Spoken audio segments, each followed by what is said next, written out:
Hi, and welcome to Kitchen Matters. I'm Cammie, and today we're going to be doing an experiment in solidification, or how materials become solids. Understanding how materials become solid is one of the ways that we can use processes in our cooking to control the structure of foods like candy. For example, Ming has been trying to perfect his fudge recipe.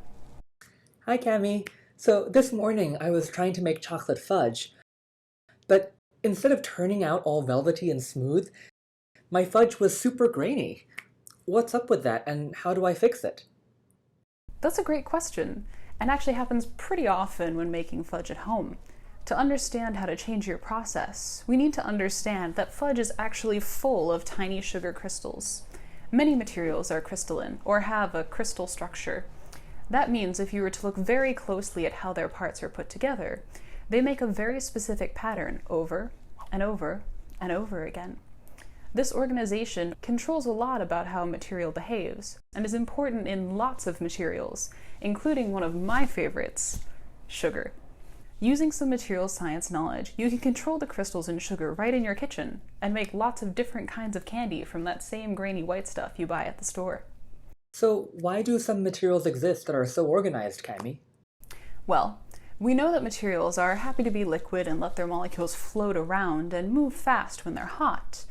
But as they get colder and things slow down, their molecules can begin to grab each other until everything is packed into a hard solid. For some materials, molecules prefer to grab each other in very specific ways when they get the chance.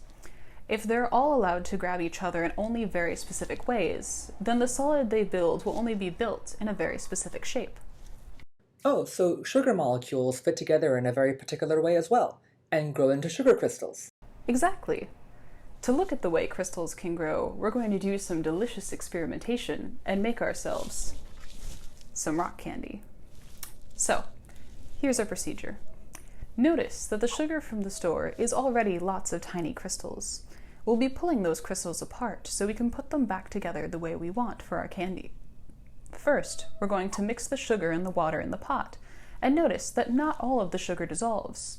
Liquids like water can only dissolve or pull apart a certain amount of the stuff before they reach saturation. At saturation, the liquid has taken on as much sugar as it can, and the rest will just have to stay where it is. That's okay, because now we're going to add heat. The heat turns up the saturation point, how much sugar the water can hold. Stir the sugar into the water, and watch as that same amount of water can dissolve all the sugar crystals now. Here's where you need to be careful with hot liquids. Let your syrup cool down for a few minutes before handling it, then pour the liquid into 2 jars, put on the lids, add the sticks, and set the jars away somewhere to watch for the next few days. As the liquid cools, the saturation point will lower again, and the liquid we made is now super saturated. A lot of the sugar doesn't really fit in the liquid anymore, and needs to become a solid again. Sugar molecules begin grabbing other sugar molecules the way they fit best. To understand how liquids turn back to crystals, let's say that sugar is a bit like Legos. Let's say that nature packing all those parts into a solid is like you trying to pack away a floor full of disorganized Legos. If we were trying to pack away Legos in the smallest and most efficient way possible, you'd want to fit them all nicely together, but you'd probably need to build a block at a time to get a pattern started. If there's still a lot going on in the room and Legos are still getting pulled all over the place, you probably wouldn't be able to ever get enough bricks together to really start building. But if everything slowed down just a bit, just enough to let you set up the beginnings of your pattern, then you'd really be able to get building. In our sugar water, cooling slows things down enough to let a group of sugar molecules come together and start building a pattern too. When a big enough group of sugars fits together that it'll keep growing instead of shrinking, that tiny crystal acts like a seed for growing an even bigger crystal. That's called nucleation, the beginnings of crystal growth. But why do I see more nucleation happening on a wooden stick?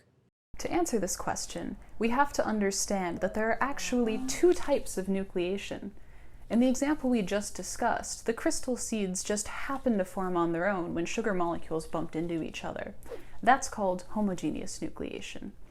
There's a second kind of nucleation called heterogeneous nucleation, where the crystal seeds have help getting started.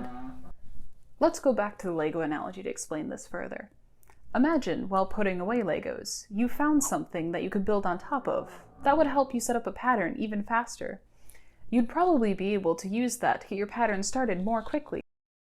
With heterogeneous nucleation, bringing together molecules to make crystal seeds will happen much faster in places where it has help, like our wooden stick. Molecules can gather around it. After a whole week, all that extra sugar in our liquid has managed to leave the water and become solid again, but now we've set things up so it all grew around our handy handle. Congratulations, you've just made rock candy. While you enjoy your rock candy, you may notice that you can see some bigger and some smaller crystals on your stick. That's because some of those crystals started earlier than others. If lots of people are helping pick up Legos, but they start at different times, the people who started early are going to have much bigger Lego blocks than the people who started much later.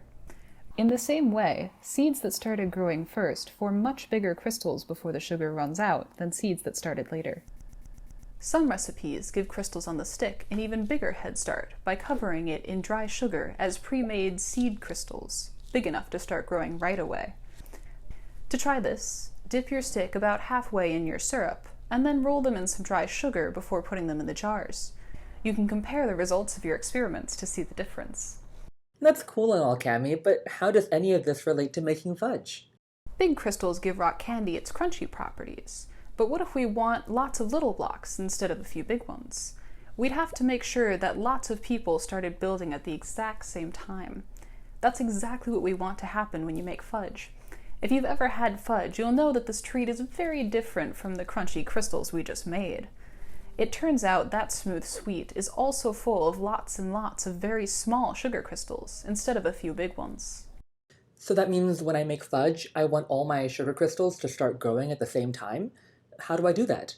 You can do that by not stirring the fudge too early. By stirring the pot, you're allowing new crystal seeds to form. If you stir too early while it's still warm, only a few seeds will form, and soon those will grow into large crystals like the rock candy. Waiting until it cools to stir makes lots of crystals start at once. Since all those crystals start growing at almost the same time, and there are so many of them, they're still very small by the time you finally eat the fudge, so you don't even feel them. Now that you've mastered these candy skills, you've become a scholar of solidification, ready to choose the crystals or the chaos that will give your foods the tastiest textures.